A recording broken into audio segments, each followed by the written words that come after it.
Burada sözüm Paşilyanadır ki, Qasıb arvadlar da onun altına gizlənməsin. Kişidirsə gəlsin, bax, mənim qabağımda siləsini döysün.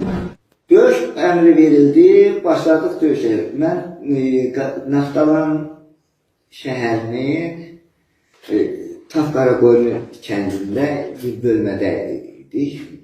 Tankistlər bir bölmə idi. Oradan Baranbatma istiqamətində döyüşə girdik.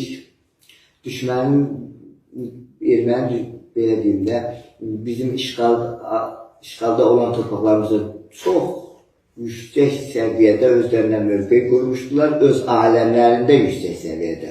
Onlar demirəm, bildiyiniz kimi bizi özlərindən çox zəyər verirdilər. Döyüşün başladığı 2 saat döndü, bir neçə postlarına işğal altında olan torpaqlarımızda mövqelər qurmuşlar. Onları azad etdik, aldıq onların əlindən. Bunlar getdikdə baxdılar və gücümüzü gördülər ki, Azərbaycan əskəri hər zaman güclüdür.